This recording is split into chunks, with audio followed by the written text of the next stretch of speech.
завгүй хүүхдээ хараад гэрээсээ гарахгүй ер нь бол нэлийн удсан байна. Тэгээд ажил гэж хүүсээр хагаад ээжээс үрдгүү ихчдэрээ ирээгүй бүр нэлийн удсан байна. Хол байдаг болохоор өнөөдөр нэг ихчдэрээ очиж минь мэдингээ сайхан очиж үнсүүлт юм уу?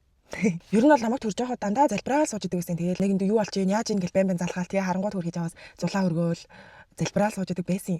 Тэгээ би бүр тэр үеийг ерөөсөө мартдаг байхгүй юу? Яг миний хэцүү хамгийн хэцүү үед миний ер нь бол иргэд байгаа юм шиг тийм мэдрэмж өгч ирсэн манай ихч. Бараг тэр үед манай ихч бүр айгүй их залбирдаг байсан болохоор би тэгж амар өвдөлттэйч биш ер нь айгүй төрсөн байх гэж өөрөө боддیں۔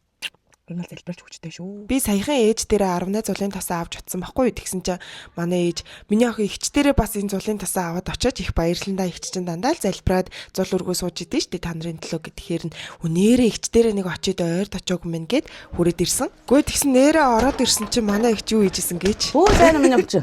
За ажил дүрлэн дажгүй та яас удаж ирэвдээ. Ингүүнээ яас гадаа байгаа юм уу? Гадаа байж мэ. Өө за баярлалаа өстэй. Яаж мэдээж юм арны ороо. Би ч одоо байнга энийг хэрэглэхээр бүр дууссан гад дэлгэр авд юм уу гэж бодож байсан чи бүр мэдээд бариад ороод ирсэн юм шүү дээ. Өстэй их баярлалаа. Наа тэгээд хараа тортог гардгуу гэдэг юм билээ. Өө тийм шүү дээ энэ ч тортог гарахгүй удаан юутай одоо үнэр танар байхгүй их дажгүй юу дулын тос шүү дээ. Би энэ байнга энийг авдаг одоо ингээд хэрэглээ сууж маргааш одоо бурхан дүүцсэн багш сайн өдөр гэдэг одоо зулын гол оргоо. Ер нь бол эмээ, ээж, эгч нар маань дандаа зул өргөж биднэрийн төлөө залбирч бид нарыг даатгаж залбирдаг болохоор л бид үдээ зэрэгтэй явж байгаа юм шиг санагддаг. Маргааш буюу 5 сарын 31-нд Эхтүүчийн өдөр юм байна. Тэгээд талбай дээр 18 зулаа аваад очоод сайхан зул өргөөрэй манайхаа. Би ч гэсэн ээж эгч нартайгаа очноо.